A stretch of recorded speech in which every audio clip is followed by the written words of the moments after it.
به نام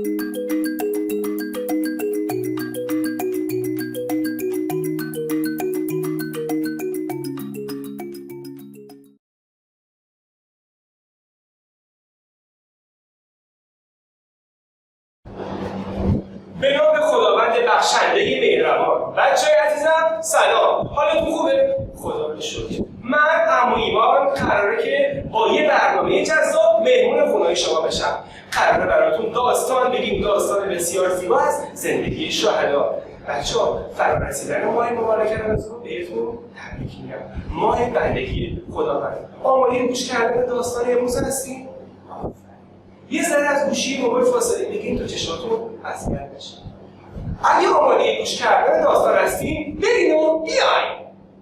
اللهم صل على الهدي محمد اللهم صل على آل محمد اللهم صل على الهدي محمد. به نام خداوند بخشنده مهربان. یکی بود یکی نبود، غیر از خدای مهربان هیچی هست نبود. برف زیادی باریده، برف محکوم شد، خیابونا بسته شده بودن.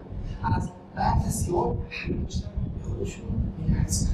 حتی گنجشک‌ها هم وقتی می‌خواستن غذا پیدا کنن لابلای برف‌ها می‌گشتن تا شاید تیکه نون خشکی پیدا کنن. من سر خیابون ابراهیم بودم. ابراهیم با موتور دنبال من می‌اومد و عصرهای روز زوج با هم دیگه به باشگاه بدنسازی می‌رفتیم. بچه‌ها اینقدر هوا سرد بود که من بی‌پولیس دادم. یک لحظه دیدم که ابراهیم از ته خیابون داره آروم آروم با موتور میره. وقتی که نزدیکم شد گفتم ابراهیم هوا سرده، دیر کردی. هم من از سر میرم زدم هم باشگاه خیلی وقت باز شده.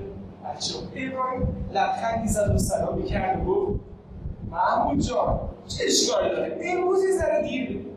اشکال نداره، بیا بشین پشت موتور تا با هم دیگه بریم. بچه‌ها وقتی پشت ابراهیم نشستم مثل اینکه پشت یه کور نشسته بودم. ابراهیم از وقتی که باشگاه بدنسازی مانده بود بازگاهش خیلی قوی شد. علامه غریبی رو کرد. من پشت ابراهیم قایم شده بودم. دستمو توی جیبش کرده بودم یخ نزنم.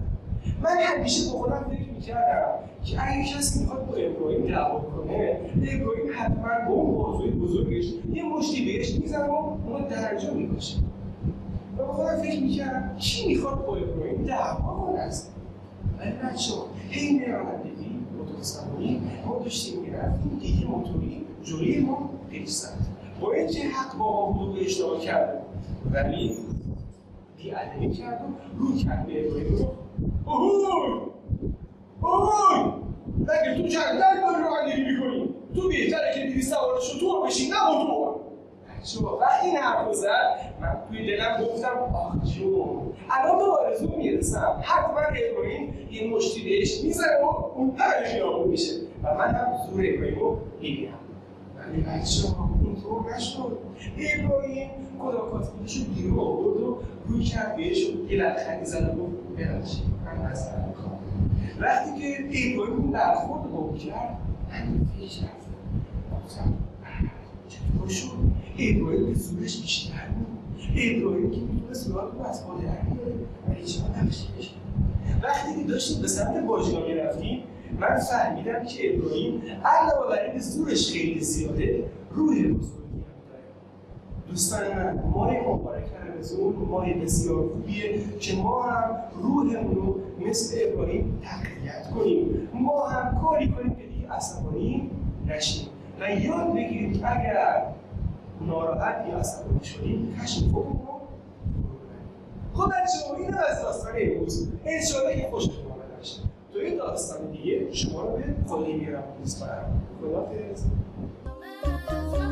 بر همه ذرات عالم ذکر او مشکل گشا نمک دنیا و عقبا نام پاک مصطفی یا سمن لال عقاقی گیرد از نامش صفا آسمان ها دشت و صحرا میزند او را صدا